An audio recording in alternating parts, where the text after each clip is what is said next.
May kumpiyansa po kami na may kakayahan ang Senado sa pagsabayan ang kanilang mga constitutional duty bilang impeachment court at ang kanilang tungkulin bilang mga mambabatas.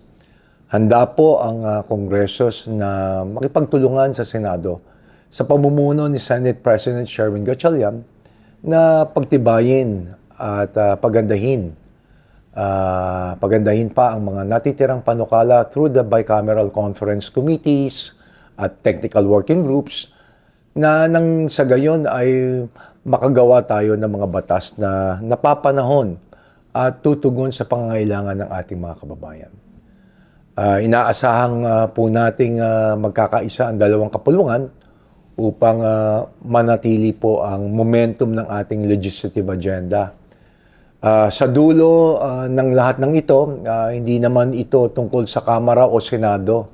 Ang mahalaga po ay magkaroon tayo ng mga batas na magpapagaan ng buhay ng ating mga kababayan at magpapaunlad sa ating pong bansa.